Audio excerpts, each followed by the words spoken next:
Jake, thank you so much for coming on to the Good Morning Harley Street show. For those people at home that don't know who you are, can you tell us who you are and what you do? Yeah, my name's Jake Arnold-Forster and I'm Chief Executive and Co-founder of a company called Carradale Futures, and we have a technology which I'll tell you all about.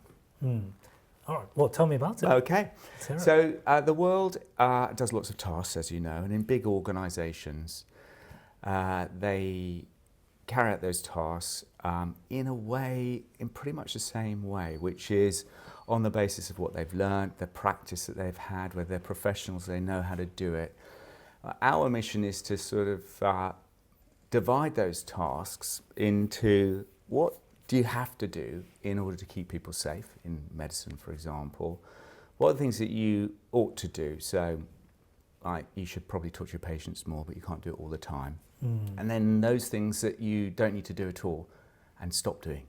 So it's a kind of a mechanism, a platform to get your arms around the tasks of a complex organisation, digitise it, record it, and then sift it into those three buckets.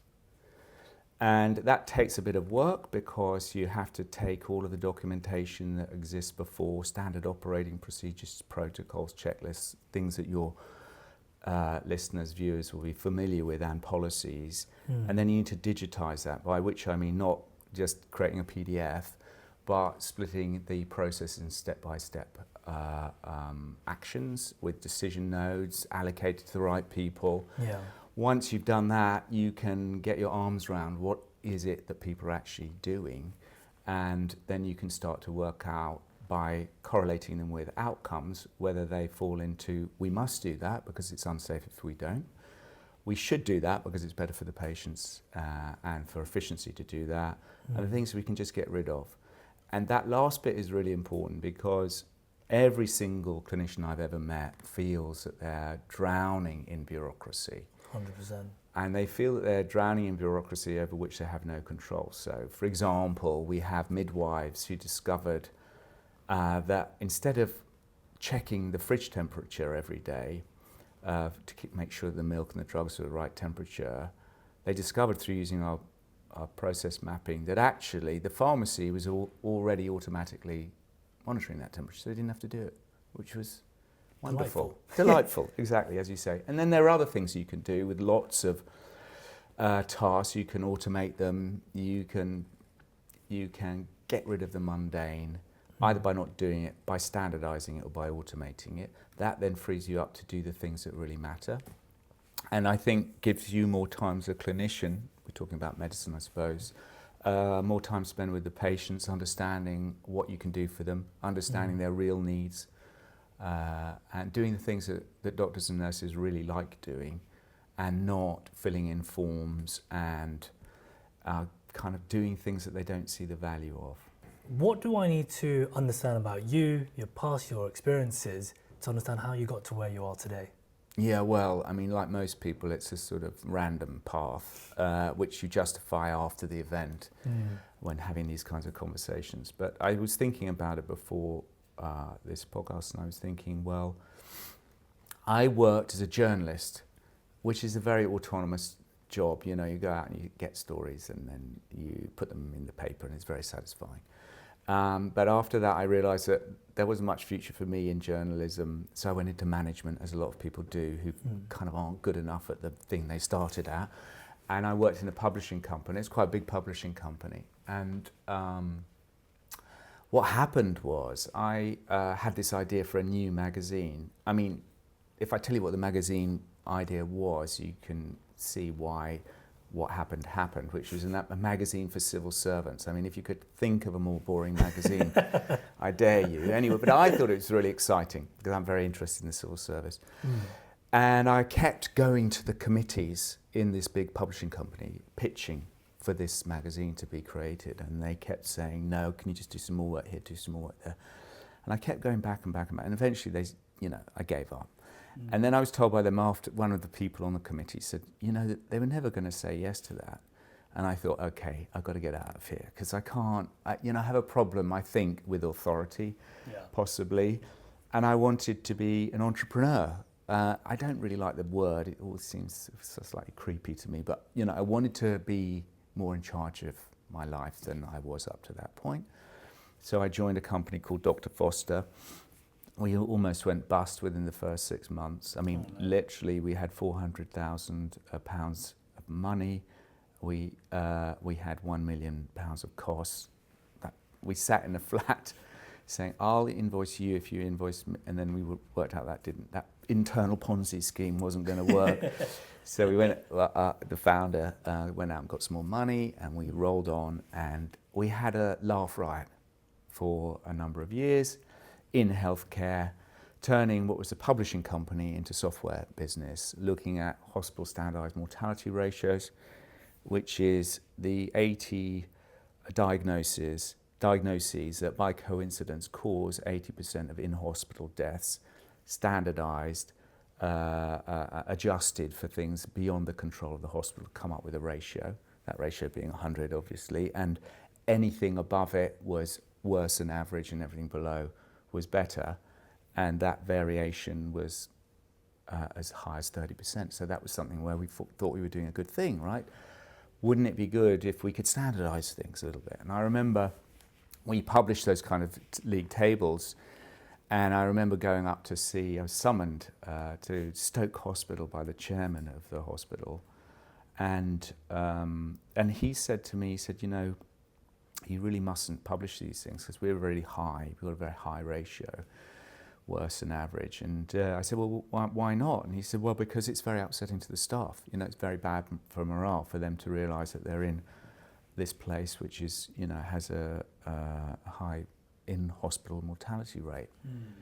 And I said, but surely it's much worse for all those people who may have died when they shouldn't have done. Anyway, I had to leave the meeting. He wasn't happy with that response. And I got down the train, I remembered, I thought, oh, I really enjoy that. So I think that is part of, you know, why I'm doing this now, which is to try and sympathetically as I can, hold the mirror up to the health systems, which are not doing a brilliant job. You know, they are in one sense, you know, in 1925, you're a girl, born in 1925, you lived to about 60. And if you're born 2025, you should live to about 90. So, you know, in 100 years, it's achieved the most amazing things in this country and many others in the world. So healthcare is incredibly successful. I mean, you could argue that apart from maybe agriculture, it's the most successful human invention ever. And it's certainly most concentrated in what is achieved, you know, in that century. But it's very inefficient.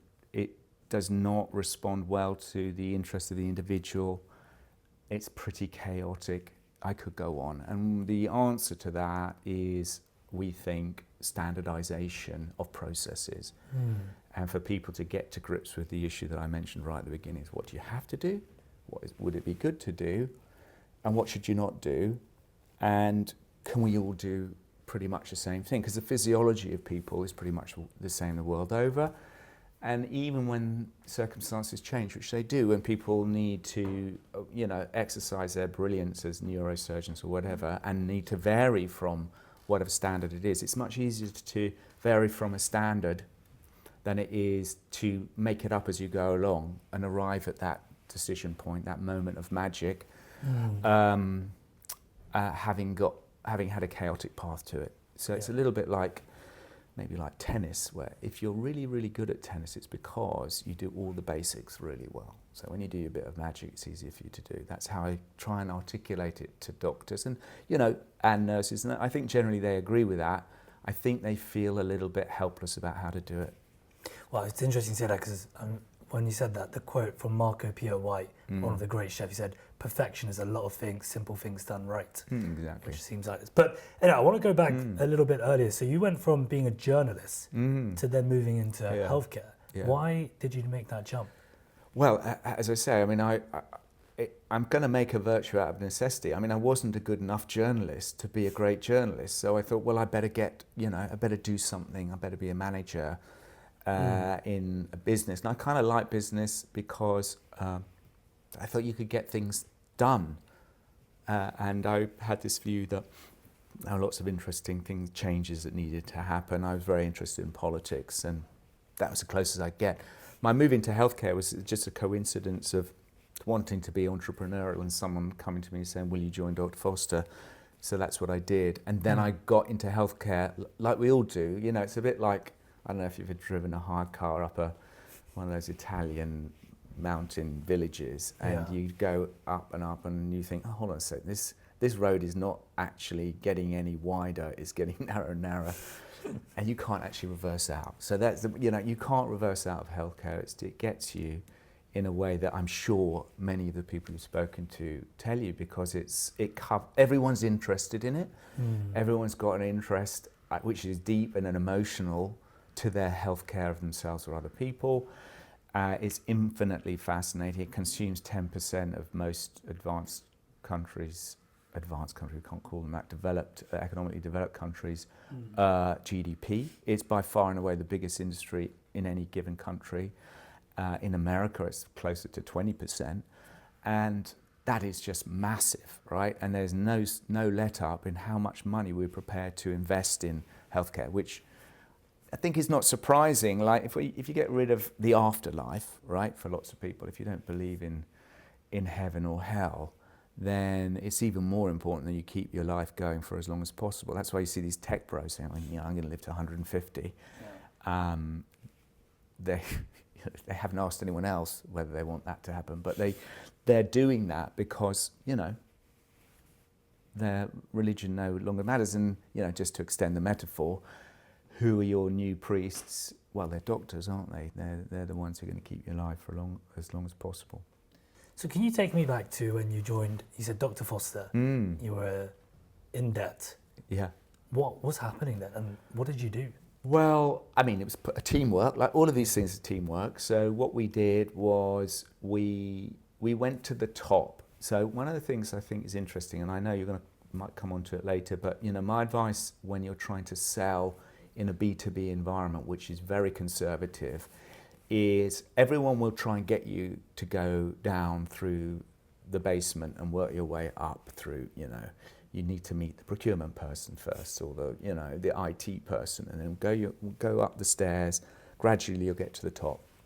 I don't think that works. I think you have to go to the top immediately, because you can only influence the selling process if you go to the top. So we went to the government and we said, look, we should publish these things, hospital standardised mortality ratios, because it's good for the public to know the truth, and that transparency should stimulate improvements in healthcare. And I think there's some truth in that. So, it's evidence to support is what I should say. So we did that. We got the government on side. They supported us. They even took half a stake in the company. We then it made it very difficult for us to be ignored by the hospitals. Hospitals are citadels. They're very difficult to get into, especially if you want to try and sell a new idea. So that's how we did it. And that's, I think, can be a useful lesson for people who are trying to get their products and services into this hyper-conservative industry.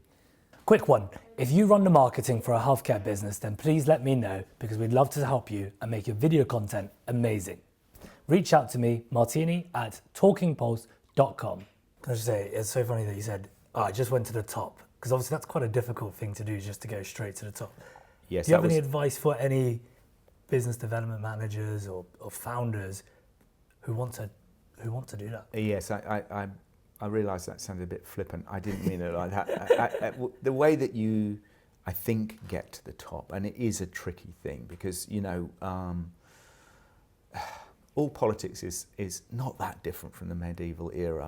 It's basically a court where you have to know who's in and who's out, and you have to appeal to what their political, ideology is, and you have to understand all the factions within one party and all the rest of it. Journalism helps, this kind of thing helps to get yourself noticed. I think it's difficult to give general advice, but the main thing is you've got to have a big idea, I think. If you really want to influence the top, you have to have a shape-shifting, world-shifting idea. Because it's very difficult to get people's attention if you're saying, we're going to make it marginally better than it is at the moment. No one's really interested in that. Well, how did you do it? Well, the team that we had were very well connected through journalism to politicians and to the civil service, and we had many meetings with them. And some people would say, well, that is, that's not the right way to go about it. But if you look at any big contracts, in the effort to be transparent and fair, most of these contracts, big government contracts, never work out like that. Because people buy people, so they have to trust you, so they have to meet you in an environment which isn't a procurement exercise. And, governments are very bad at buying things. They don't know how to do it. They make a meal of it. They spend a lot of money on it, and they haven't really worked out how to do it properly. I would say, but our big success didn't come from that relationship. It came from selling the software to 75% of hospitals in the space of 2 or 3 years. And we did that because it was good software and they needed to find it out, and we had a big idea that supported it. Well, and maybe that, all the civil servants knew that you were the one that were probably going to make a magazine just for civil servants. Yeah, they probably were running scared of that brilliant idea.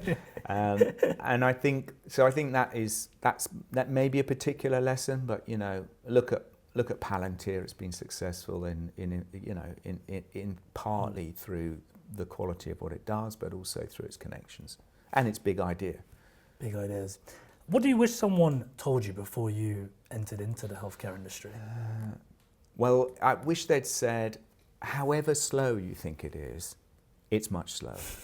And so I think the really soul-destroying thing about healthcare is that it has layered so many bureaucratic hurdles into every single decision it makes. It has sought consensus for every decision around technology purchases, but lots of other things. And it's taken the kind of do no harm principle to an extreme level. So, the delay they have in making decisions is the fundamental number one problem of healthcare systems everywhere in the world. And the inability to distinguish between things that need to take time to be decided and things that don't is part of the issue facing it. So I wish I'd been told that. Would it have made a difference? No, I think I would have carried on anyway. Like we all do, if you feel you've got a mission, there's not much people can do to dissuade you. But I wish they'd told me that. I mean, if I were to give the advice to most people, if they really want to get into fast turnaround sales, do not choose B2B sales, and Especially not in healthcare. And certainly not in healthcare. It's very, very slow, very tortuous. And the problem with it, because it's so slow, it means that it slows down the rate of technological innovation. Because if a procurement process takes 3 to 5 years, then of course, by the time you bought the thing, it's probably out of date. So, you talked a lot about what you do in the company, the standardization. I'm really curious to know from a founder/entrepreneurial point of view, what was the moment that you realized this was an idea worth pursuing and that you were going to sort of try to commercialize it? That's a really good question, because, you can probably sell something to people you've known for ages, whether it's consultancy or technology, because they're going to trust you, that you're not going to let them down. So you can probably sell it, and we did, and I sold it first to people I knew, but then the next step is, can you sell it to people you don't know? That's another kind of marker. We did that. I thought, okay, this is getting better. As you can see, it's a gradual thing. It's not like one epiphanous moment. And then the third moment is when people start using the product, which sounds bizarre, because what software would you ever think is successful if it wasn't used? But a lot of technology in healthcare is not used. It's sold, it's bought, it's rebought, but it's not used very much. So it's seeing how the numbers of users has grown exponentially with a nice hockey stick. That's when we know we're onto something. The things that don't let you, reassuring but don't tell you are, you have great conversations with people. People are excited about what you're talking about. You can get through to chief executives and ministers and, civil servants and, important people. But, you know, they may just be intellectually interested in it. When you know you've got a business is when you know people are using the product. And so, super interesting. You said that's stage 2, selling to people you don't know. Yeah. What did you do to get them to want to try out this tool? Because it's very difficult to break into if they don't know what you do. Yeah, well, you know, you get referrals, really. I mean, interestingly, referrals, the way that you get referrals is really important, because you do not want someone just saying, I've spoken to my friend about your proposition and he or she said yes or no. That's no good.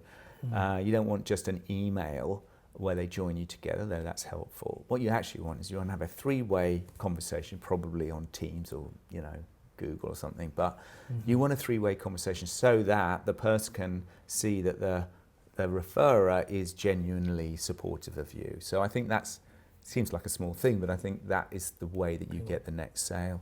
And then you get people who buy it who you didn't even know anything about. We've got that once or twice, but not enough yet. We want people coming to us. And the bad thing about healthcare, selling to healthcare, which I've talked to you about, is one thing. But the good thing is that because they're quite herd-like, when they think that you are the new thing, they'll come for you, as they did with the Dr. Foster. And what is it about the product then, do you think, that you've built that gives the users that sort of aha moment, which is like, this is a breakthrough, this is really useful for me? Because I've seen a lot of health techs and med techs that build products, but a lot of times people, as you said, clinicians, they don't even want to use them, right? Because they spend 10 hours working in clinic. The last thing they actually want to do is learn a new tool. Yeah. What is it about your product? I think there's 2 things. One is, it looks modern, right? It is modern. It is available on a mobile. It is easy to understand. It's intuitive. I say that as if that's a big breakthrough. But in healthcare, most of the technology is being designed 20, 30 years ago. Electronic patient records, things like that. I mean, they're basically very, very difficult to use compared to most technology that we use in our real lives, if you like. So that's one thing, but the most important thing, and I think this is particularly true of healthcare, it's recognizable, right? They know, they understand what policies and processes are. What we've done that is different from other process mapping tools and companies is we've said, no, you can create new processes, but surely it's better to take the policies and processes you have already and adapt them and improve them, because that's taking people from where they are to where they want to go. And that's what they like. They say, I see. You've turned our inaccessible, useless PDFs into something that I can actually see and track through, and that makes it so much better. And the really joyful moments, which sounds perhaps a bit odd, is when you meet teams of administrators and nurses saying, God, this is really great. This is going to make my life a lot easier. That's a great moment for us, and we have it quite often. So we sell to chief executives, but the people who use it are through the entire organisation. No, that's very interesting to be able to get people to actually use it and find it joyful. Is such a challenge, right? Because how many, within healthcare administration, there's not many, as you said, it's not a very sexy thing, it's not the most joyful thing. No. But to create a delightful experience like that. Yes, I mean, I don't think it's like a wonderful meal out or, watching Tom Cruise, but it makes their job easier and better. And, we get great feedback from people who use it. And, from the chief executive viewpoint, the exciting thing is not just that you can cut through the 7 to 10 layers of management to see what's actually happening without having to ask everyone in those layers what's going on. You can actually see whether the processes are being followed.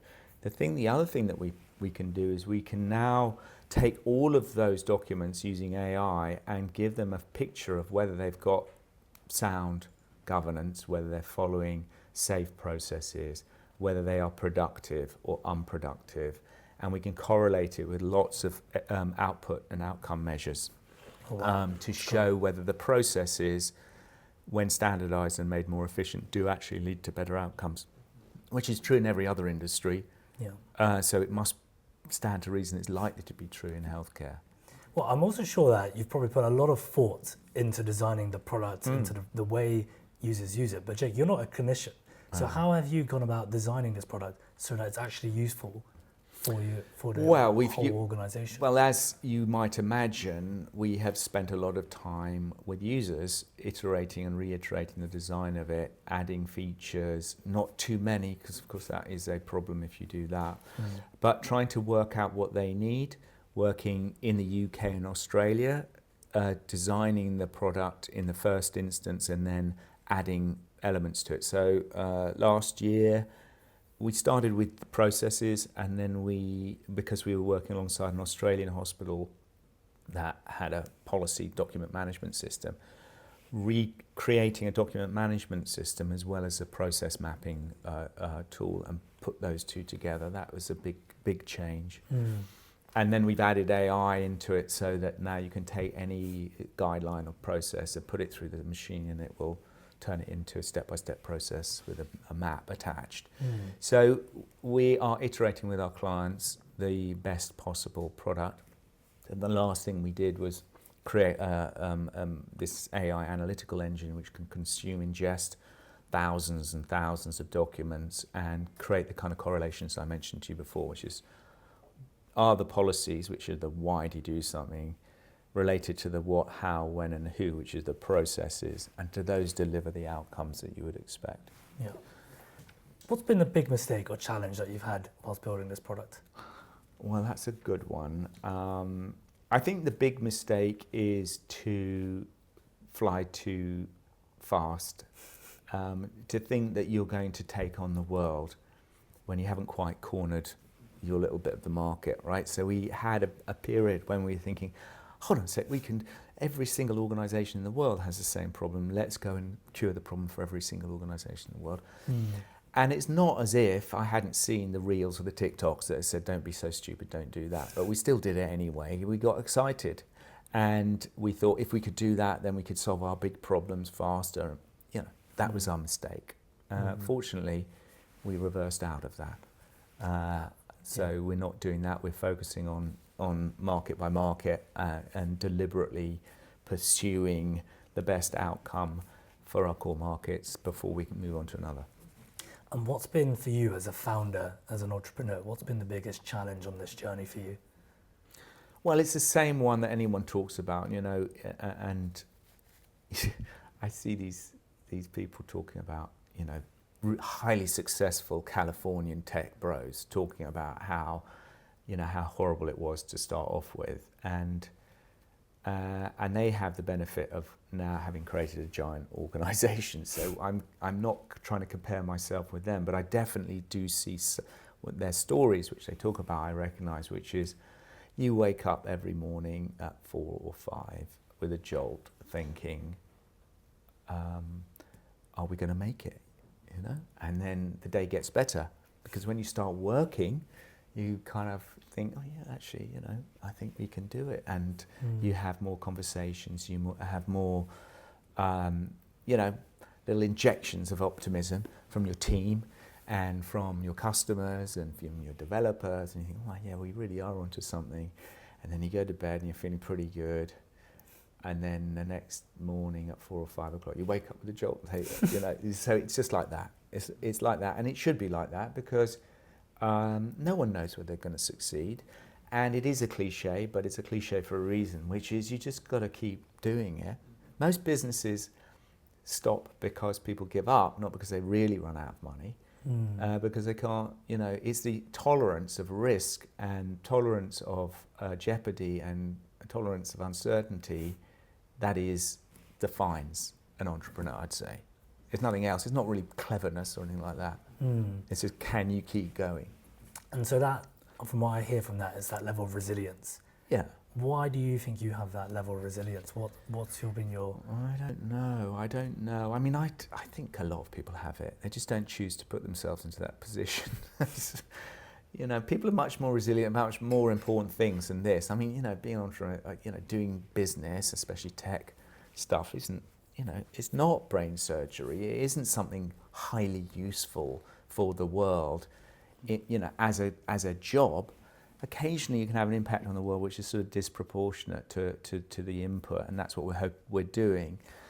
I think loads and loads of people are resilient. I think, it's like anything, nature, nurture. Are you born like that, or do you acquire that, resilience? I don't know. I have had a sort of tendency to feel that unless someone is dead or dying, there's not much wrong with the world, And that, I think that is, it's a pretty difficult thing to say right now. The world is looking pretty shaky. Yeah. But I think, we need to not take ourselves too seriously. Jake, if I was to ask your closest people around you, what do you think they would say about you? What are the attributes that they would pick up on as to why you've gone down this route of entrepreneurship, starting up in health tech? I don't know. I think they would probably say he's dedicated his life, and it's not been a wholly successful objective of trying to find ways of making some of the most boring subjects interesting to the world. And I don't know. I think it's the way I kind of try and deal with it is by laughing at it. I don't know if that works all the time. It works for me. I'm not sure it works for my friends all the time. But I mean, I tell you, I found this funny anyway. I was talking to the finance director of a mental health trust yesterday about the financial difficulties they're in. And he was saying, it's really, I've got to watch everything now. And I said, yeah, well, what do you mean? He said, yeah, well, last week I had to block the purchase of 4 glockenspiels. Do you know what they are? They're like the things that you play, like the xylophone things. Oh, okay, yeah. And I said, what on earth are you talking about? He said, yeah, well, it was for some training course. They wanted to buy 4 glockenspiels. And then he said, and then before that, we had a bearded dragon. I had to try and get the money back for the bearded dragon. I said, what on earth are you doing there? He said, they bought a bearded dragon and they had a vivarium for it and a heating lamp and everything. They're putting it into the mental health ward, and the ward manager said, what on earth are you doing? I can't have a bearded dragon, a lizard in the mental. So then they said, can you take it back to the pet shop? And the pet shop, and I think to their credit, said, well, no, you can't have your money back. And he said, oh, please, we're the NHS, please, can we have our money back? And they said, no, you can't have your money back. And then in the end, they took the bearded dragon back to the pet shop and didn't get their money back. And I just thought, well, that's a nice story of how kind of mad the world is. Yeah. Well, they could always because I know bearded dragons, they go out for quite a lot. So if they start incubating the eggs, that's a good maybe idea. Well, you should have only that. You see, that's the true entrepreneurial spirit. I wouldn't have thought of that. I didn't actually know what a bearded dragon was. I thought it was like a soft toy or something. I was obsessed with them as a kid. Really? So I yeah, they actually exist. Yeah. Quick break from the show. If you're a healthcare professional and you've ever experienced professional jealousy, so that's if you go to a conference and you see your peers speaking instead of you, and you've got that gut feeling where you're like, why am I not the one at the top? Well, we've got the perfect program for you. It's called Digital Healthcare Leaders, and we're going to teach you the exact strategies that other consultants are using to become thought leaders so that you can become the one speaking at the conferences and on stage. Go check us out. We're running a free workshop to show you the exact strategies that top consultants are using in order to build their personal brand and online reputation. You can check us out either on LinkedIn at Dasha Angelova and Martini Sue, or you can even shoot me an email directly at dasha@talkingpulse.com if you're interested. So what do you think young entrepreneurs misunderstand about healthcare? Well, I think they take everything on a bit of face value, that it's terribly earnest and important, and that everything is a life or death experience. And some things are, right? But there's an earnestness about healthcare which is unhelpful, I think. Everything is emotionally charged. No one's allowed to say anything that might imply that there should be some levity in this. So I think it's a deep seriousness of healthcare which has restricted its ability to become more productive and more focused on the patient. So, we have everywhere in the world, industries have become more productive using technology. Yeah. 15-20% increase in productivity in most industries in the last 10 years or so. Healthcare, it's 0 to 5%, something like that. And the reason for that, I think, is partly because people don't have knowledge about it.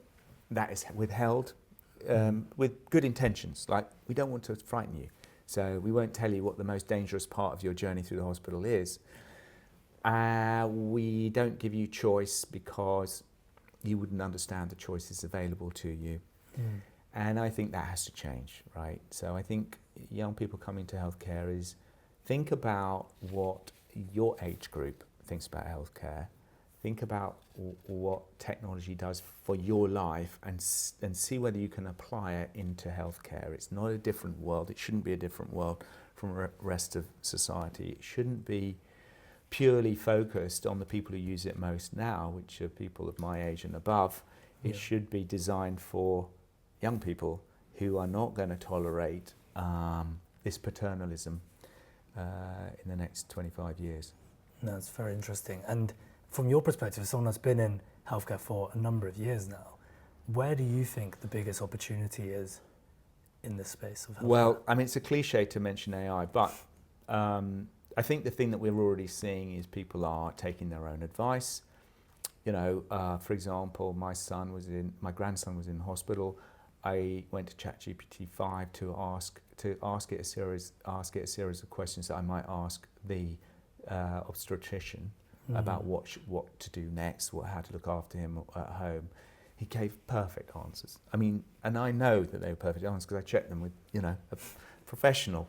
Yeah. So I think it's already happening. People are taking these things into their own hands.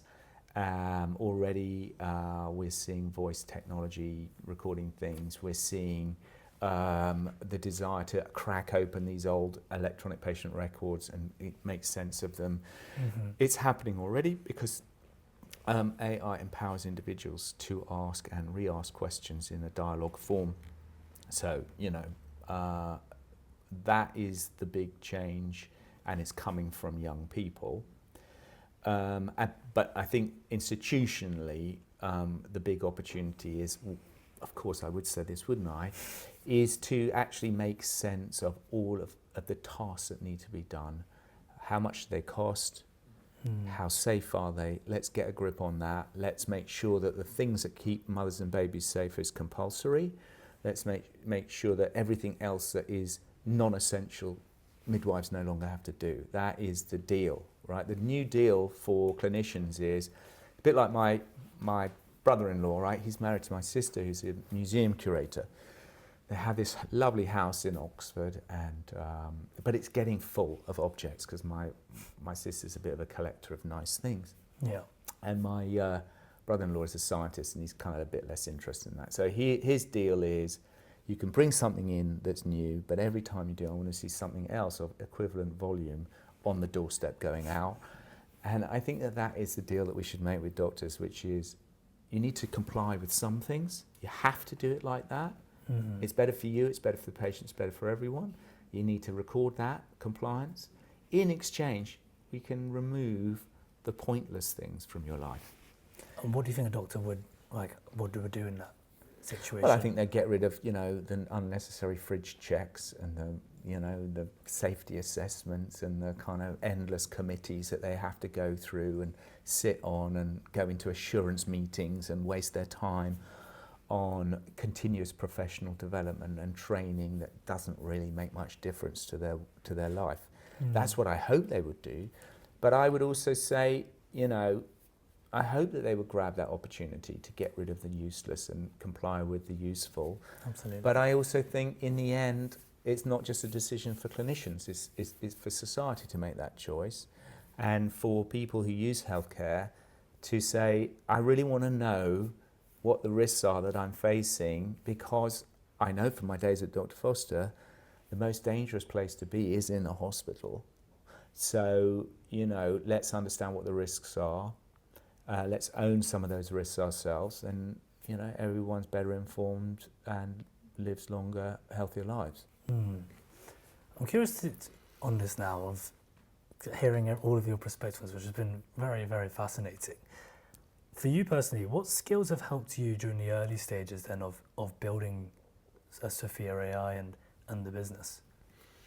Well, it might seem odd given the one-way nature of this conversation, but it is about listening. You know, if you're a good journalist, and I think if you're a decent human being, you have to be curious about other people. I mean, you have to listen to what they're saying. And, you know, the mistakes I've made have usually been about not listening hard enough to what people are saying and kind of jumping to a conclusion that I've understood what they've said without listening hard enough.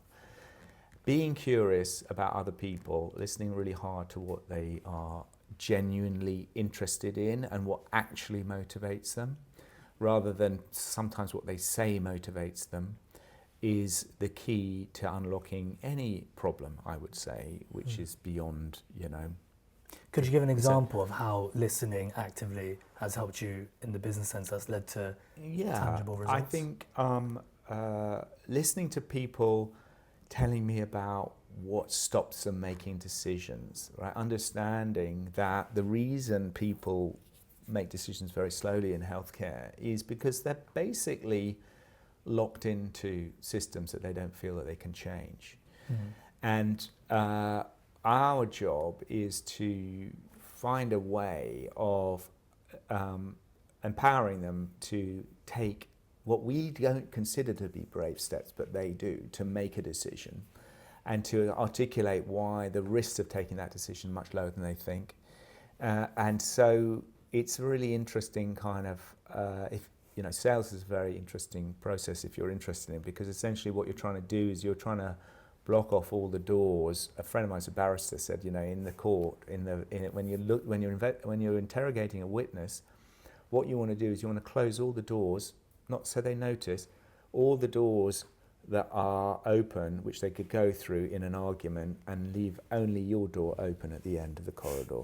And I think that's a great analogy for how you, through listening and understanding all of the different complex incentives and limitations that people have, get them to make a decision, to take the leap, to make a decision about something new, which is particularly hard for them. And that, as you said, that comes from listening and being curious in order to guide them. Yeah, and I think being sympathetic as far as you can be. I mean, I think, you know, basically the right have this view that bureaucracy is government-imposed burden and it's a bad thing and we should get rid of it by abolishing parts of government and making people redundant. Like, you know, like the Doge experiment in the USA. Like, if we cut the number of people, then we'll be deregulated. And the left have another view, which is don't be mean to them because it's not their fault and the environment is creating this, you know, and it's very difficult to do their job because they've got lots of pressures. My view is, you know, neither of those analyses, which of course I've sort of caricatured in a way, neither of those analyses are correct. The real question is, what are the tasks that they're doing? Like, what are the tasks that they're doing? Why are they doing them? How can we make more sense of those tasks? Because most people make mistakes in their work. You know, we all encounter bureaucracy, which we dislike, and we don't understand, and why? And then what we do is we sort of think instinctively, oh well, that's because the person who's doing it is a bad person, but they're trapped doing that thing. They're trying to do. When they do the wrong thing, they think that they're doing the right thing most times. Yeah. So that is a way of, I think, looking at the kind of issues that we face in the world of, you know, why has my parcel not arrived, or why is this, in a way that stops us personalising it, and stops us getting angry with individuals. Yeah. I can't say that that hasn't ever happened to me, but I'm just trying to say that I think is a better way of moving through the world. And on that then, how, in your view, and obviously this is all opinion, but what would you say would be a great system of healthcare? Because obviously there's a lot of challenges we're in at the moment, no doubt about it. Waiting lines, massive, doctors are striking and whatnot. Yeah, I think it's a great question. I mean, there's a simple answer, which is to say, you know, if you look at the two extremist health systems, they're probably the UK and America, right? UK is a state system.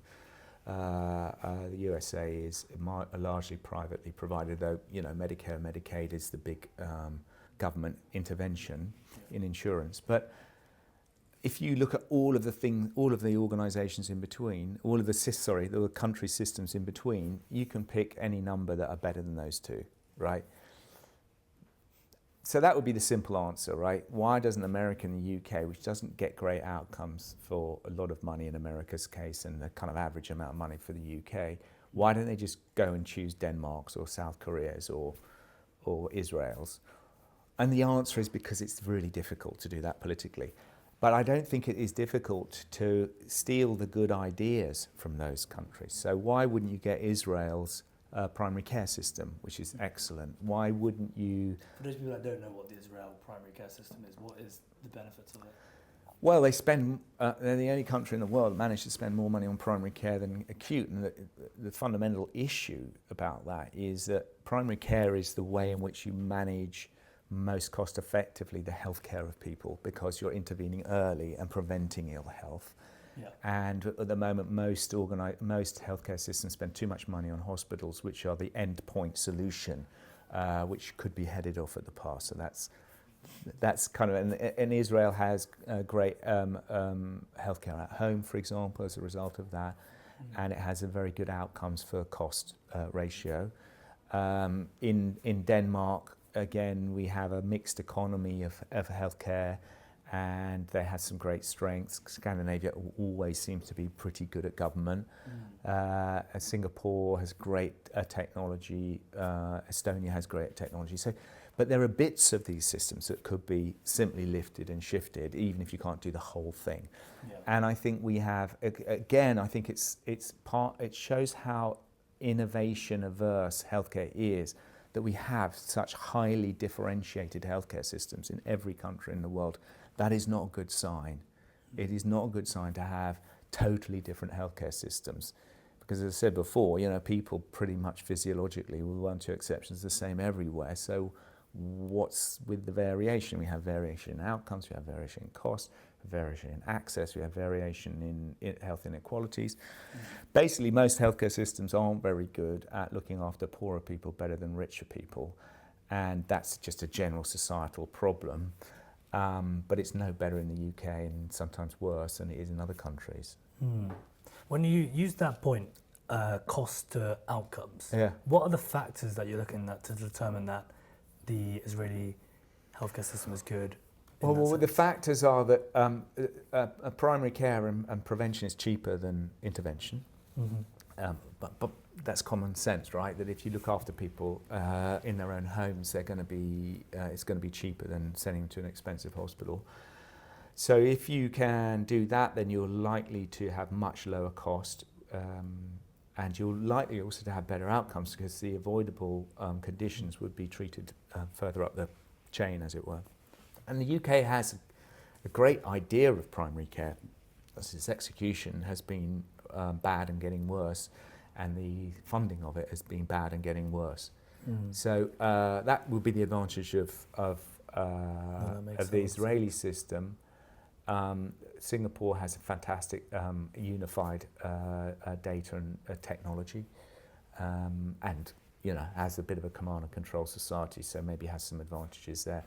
But it's a reluctance to look outside the country to other countries for solutions, I think is kind of extraordinary. It doesn't really occur in any other industry that I'm aware of. No, absolutely.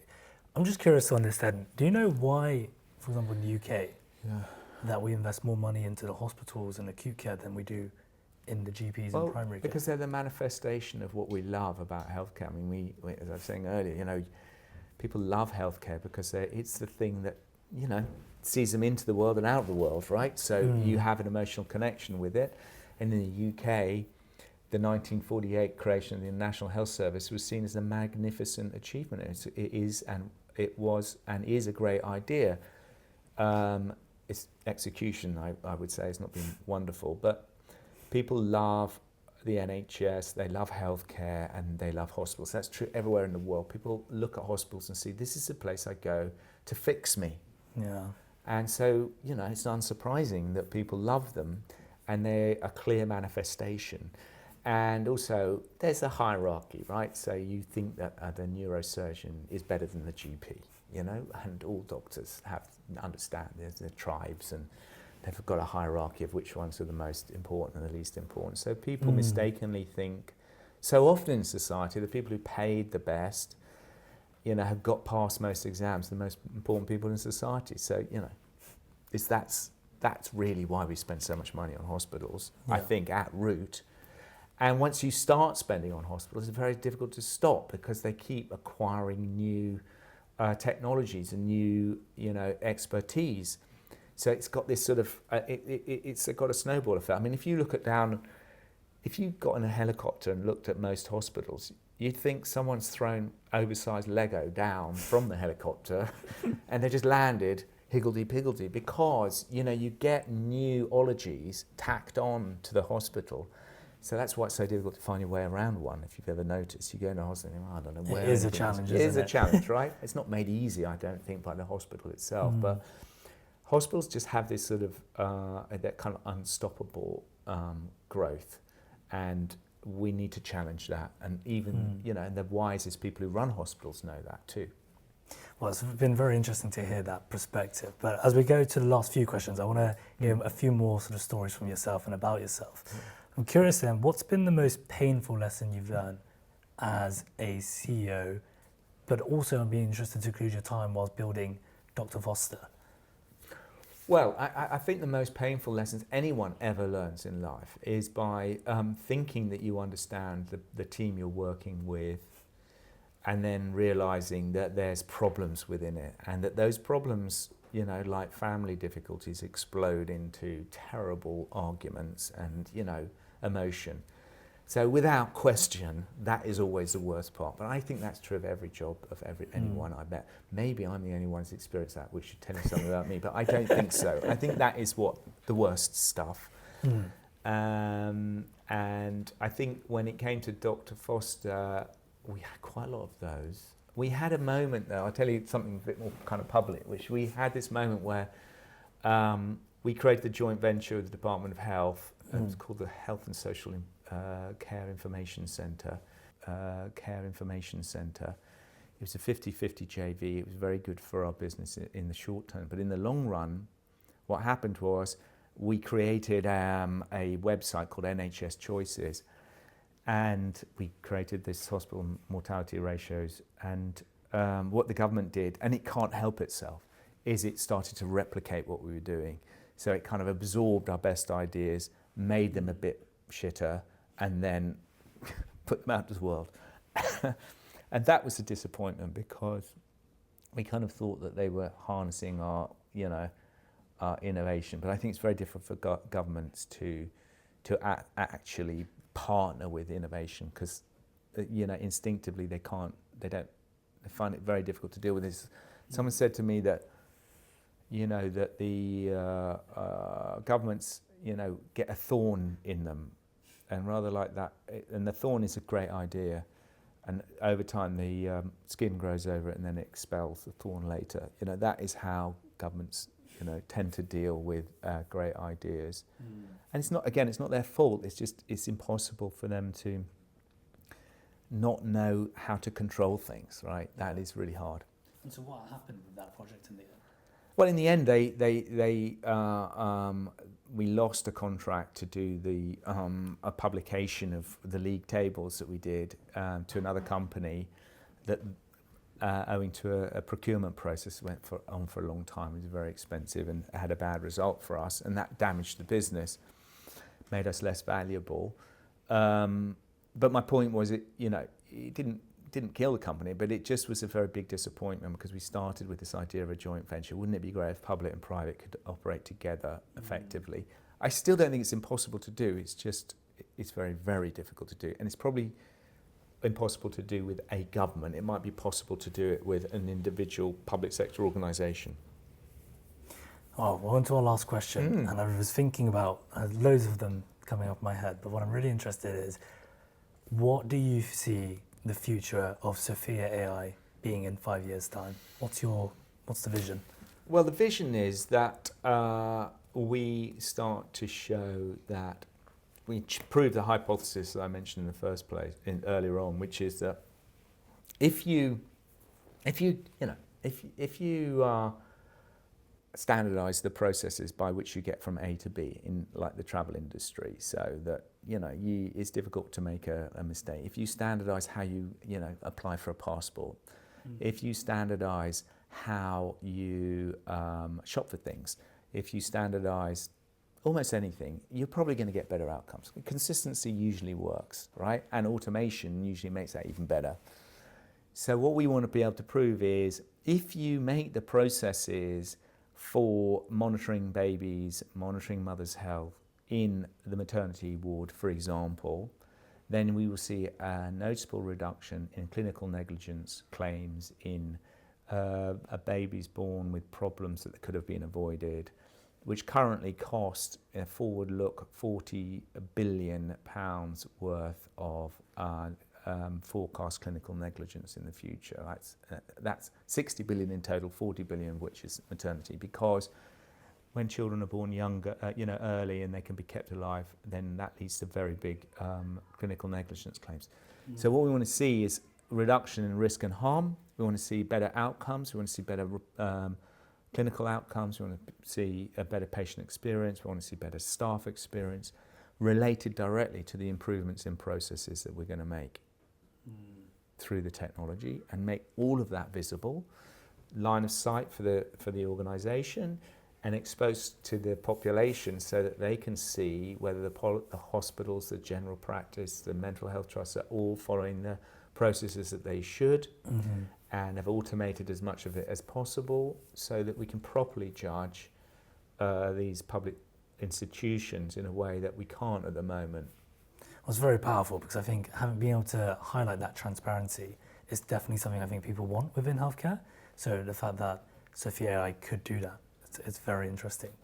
Well, Jake, thank you so much for coming on to the Good Morning Harley Street show. I thought the thing that I found most interesting were your insights around healthcare and the systems, but specifically, if you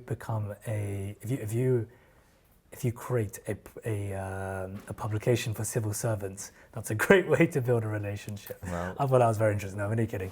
No, I thought everything you said was very interesting, and I wish you the best of luck with Sophia AI. Thank you very much. Thank you very much. Thank you for watching Good Morning Harley Street. If you are a clinician looking to build your thought leadership, check us out on LinkedIn, Angelova and Martini Sue. And if you're a clinic looking for support with your marketing or with your video assets or your sales assets, then check us out on the same platforms.